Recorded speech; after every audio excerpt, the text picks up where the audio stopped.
আসসালামু আলাইকুম। হাসান খালেদ, সভাপতি, বাংলাদেশ তৃণমূল পার্টি, আপনাদের সাথে। দর্শক শ্রোতা, আজকে আপনাদের সাথে কথা বলবো আমাদের দলের গঠনতন্ত্রের আরেকটা নিয়মের বিষয় নিয়ে। সেটা হলো এক কর্মী এক পদ নীতি।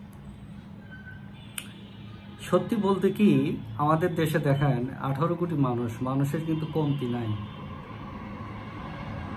পদের কমতি আছে, মানুষের কিন্তু কমতি নেই। কিন্তু এই পদও যদি এক ব্যক্তি যদি 3-4টা পদ ধরে রাখে তাহলে কেমন হয়? এখানেও বৈষম্য। আমরা বৈষম্য বিরোধী আন্দোলন করি, আবার আমরা বৈষম্য শূন্য সমাজ ব্যবস্থা চাই, আবার নিজেরাই বৈষম্য লালন এবং পালন করি। ধরেন যে বড় দলগুলোর কথাই বলেন, আওয়ামী লীগ বা বিএনপির কথাই বলেন, কেন্দ্রীয় কমিটির নেতা জেলা কমিটিতেও আছে, উপজেলা কমিটিতেও আছে। মানে একজন কেন্দ্রীয় কমিটির নেতা প্রায় 3টা কমিটিতে থাকে, 3টা পদ দখল করে রাখে, অথচ সে 2টা পদ ছেড়ে দিতে পারে।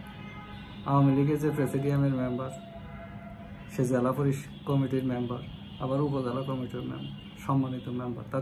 তাকে সম্মান দেখায় এলাকাতেও কমিটিতে রাখা হয়। অ্যাকর্ডিংলি বিএনপিরও একই অবস্থা। স্থায়ী কমিটিতে থাকলে জেলা কমিটিতেও থাকে সম্মানিত মেম্বার হয়ে, আবার উপজেলা কমিটিতে থাকে সম্মানিত মেম্বার হয়ে। তা আমাদের তো জনসম্পদের সংকট নাই। এগুলো করতে পারে যে সমস্ত দেশে জনসংকট আছে, জনগণ নাই, কম, তারা ইউরোপ আমেরিকা, এই সমস্ত। আমেরিকাও দরকার নাই, আমেরিকা তো জনগণ আছে। ইউরোপে দরকার, ইউরোপে জনগণ কম। তো এই জন্য এই চিন্তা করেই, যেহেতু নেতার সংখ্যা বেশি, বাংলাদেশ তৃণমূল পার্টি এক কর্মী এক পদ নীতি অনুসরণ করে। যে কেন্দ্রীয় কমিটিতে আছে সে জেলা কমিটিতে থাকতে পারবে না, যে জেলা কমিটিতে আছে সে উপজেলা কমিটিতে থাকতে পারবে না, বা ইউনিয়ন কমিটিতে থাকতে পারবে না। এই চিন্তা থেকেই আমরা এই ব্যবস্থাটা রেখেছি, যাতে যে সময়টা দেশে নেতৃত্বের বিস্ফোরণ ঘটে গেছে, রাজনীতিবিদদের বিস্ফোরণ ঘটে গেছে, এই সময় এই সুযোগটা আমরা কেন গ্রহণ করব না? একজনকে দিয়ে এতগুলো কাজ কেন করাবো? যেখানে আমরা 3জনকে দিয়ে কাজ করাইতে পারতেছি 3টা জায়গায়, সেখানে একজনকে দিয়ে 3টা জায়গায় কাজ করাবো কেন? সে তো ক্লান্ত হয়ে পড়বে। এই চিন্তা থেকে আমরা এই ব্যবস্থা নিয়েছি যে এক কর্মী এক পদ থেকে কাজ করতে হবে। এমনকি যে সমস্ত সংসদ সদস্য পার্লামেন্টারি পার্টিতে থাকবে, কারণ নিশ্চিতভাবেই তারা পার্লামেন্টারি পার্টিতে থাকবে, তাদেরকে এই সমস্ত পদ ছেড়ে দিতে হবে। কারণ ওটাও তো ওই দলের পার্লামেন্টারি পদ, একটা অংশ পার্লামেন্টারি পার্টি। যেমন আওয়ামী লীগের পার্লামেন্টারি পার্টি, বিএনপির পার্লামেন্টারি পার্টি। তাহলে সে তো আর এখানে থাকতে পারে না, সে ওইটাতেই থাকবে, 5 বছর ওইটাতেই থাকবে। পরের বার যদি ফেল করে তাহলে তো সে আর কোথাও থাকতে পারবে না, শেষ।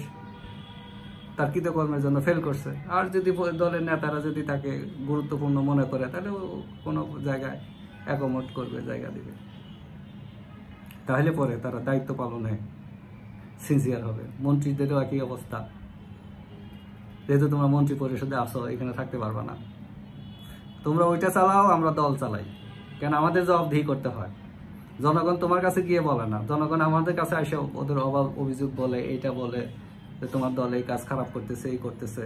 কারণ প্রত্যেক দিন একজন দলের নেতা মানুষের সাথে যে পরিমাণ মেলামেশা করে, এমপি বা মন্ত্রী যখন তারা ওই পদগুলো হোল্ড করে, তারা কিন্তু এটা করে না। কাজে এইখানে দলকে বেশি জবাবদিহি করতে হয়।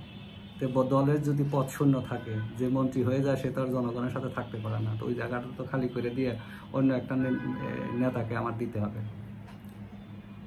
তো এই চিন্তা থেকে আমরা ব্যবস্থা নিয়েছি এক কর্মী এক পদ। সে যত বড় নেতাই হোক, আমরা তাকে বেশি লোড দিব না, আমরা তাকে বেশি লোড দিব না। ভয় একটাই, একটা ভয় তো আমাদের থাকেই, যে একাধিক চেয়ার পাইলে দানব হয়ে যাওয়ার সম্ভাবনা থাকে। গণতন্ত্রের মানুষ কন্যারাও একটা সময় কিন্তু পাওয়ার হোল্ড করতে গিয়ে অনেক অনিয়ম করে ফেলেছে। স্বৈরাচার হয়েছে, এটা ইতিহাস, পৃথিবীতে এরকম নজির অনেক আছে। সে থেকে আমাদের একটা শিক্ষা হয়েছে যে আমরা এই কাজ, আর আমাদের তো নাই, রিসোর্স, হিউম্যান রিসোর্সের তো অভাব নাই। কেন আমরা একজনকে ক্লান্ত কেন করবো, ওভারলোড কেন দিব? ওভারলোড নেওয়ার দরকার নেই।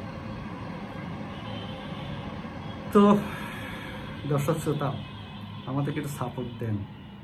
আমরা সাপোর্ট না পেলে আপনাদের জন্য কাজ করতে পারবো না, দেশের জন্য কাজ করতে পারবো। আমাদের ইচ্ছা আছে, যে জায়গায় থাকেন সুস্থ থাকেন, নিরাপদ থাকেন, বাংলাদেশ তৃণমূল পার্টির সাথেই থাকেন, জয় আমাদের হবে নিশ্চিত। সবাইকে ধন্যবাদ।